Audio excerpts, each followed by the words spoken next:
চক বাজার, দার্জিলিংয়ের সেরা বাজার। দার্জিলিংয়ের লোকেদের জন্য প্রধান বাজার এলাকা শুধুমাত্র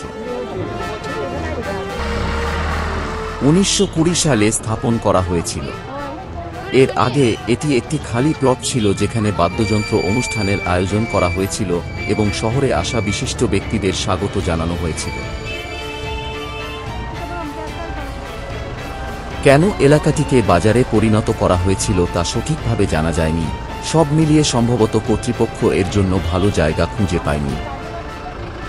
প্রকৃতপক্ষে আজকে আমরা যে প্লটটিকে চক বাজার নামে চিনি সেটি একটি বাজার স্থাপনের জন্য আদর্শ।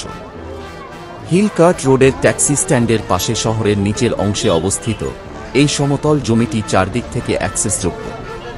শহরের উপরের অংশ যেমন চৌরাস্তা মল থেকে বাজারে পৌঁছাতে 20 মিনিটের বেশি সময় লাগে না। লেবংয়ের মতো জায়গা থেকে এই জায়গায় যাওয়া সমান সহজ। হিল কার্ট রোড ট্যাক্সি স্ট্যান্ডের নিকটবর্তী হওয়ায় সহজে পণ্য পরিবহন করা যায়। সে কারণেই হয়তো এই স্থানটিকে শহরের প্রধান বাজার এলাকা হিসেবে বেছে নেওয়া হয়েছে। প্রসঙ্গত, এই বাজারটি কিছু মহলে নিম্ন বাজার নামেও পরিচিত।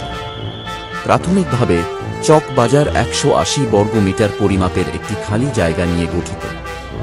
সত্যিকারের চৌকির মতো চারদিক দিয়ে ভবন দিয়ে ঘেরা ছিল।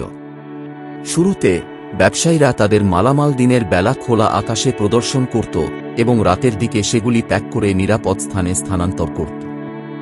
স্থায়ী কংক্রিট কাঠামো শুধুমাত্র 1950-এর দশকে আসতে শুরু করে।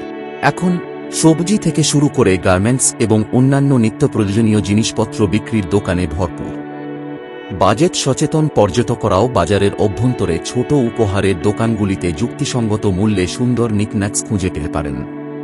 প্রকৃতপক্ষে আপনি যদি ছোট উপহারের আইটেম যেমন হ্যান্ডস্পুন, টেক্সটাইল, পশমের ক্যাপ, মুখোশ, এমব্রয়ডারি করা কাজ, রাগ, খোদাই করা বাক্স, পিতলের পাত্র, রৌপ্য পাত্রের মতো সাশ্রয়ী মূল্যে খুঁজছেন তবে এটিই যাওয়ার জায়গা।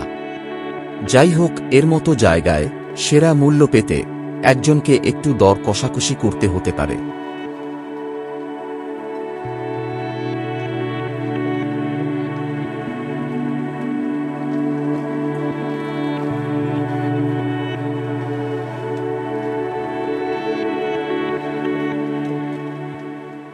যদি এই পর্বটি ভালো লাগে তাহলেই শেয়ার করবেন। ভালো থাকবেন।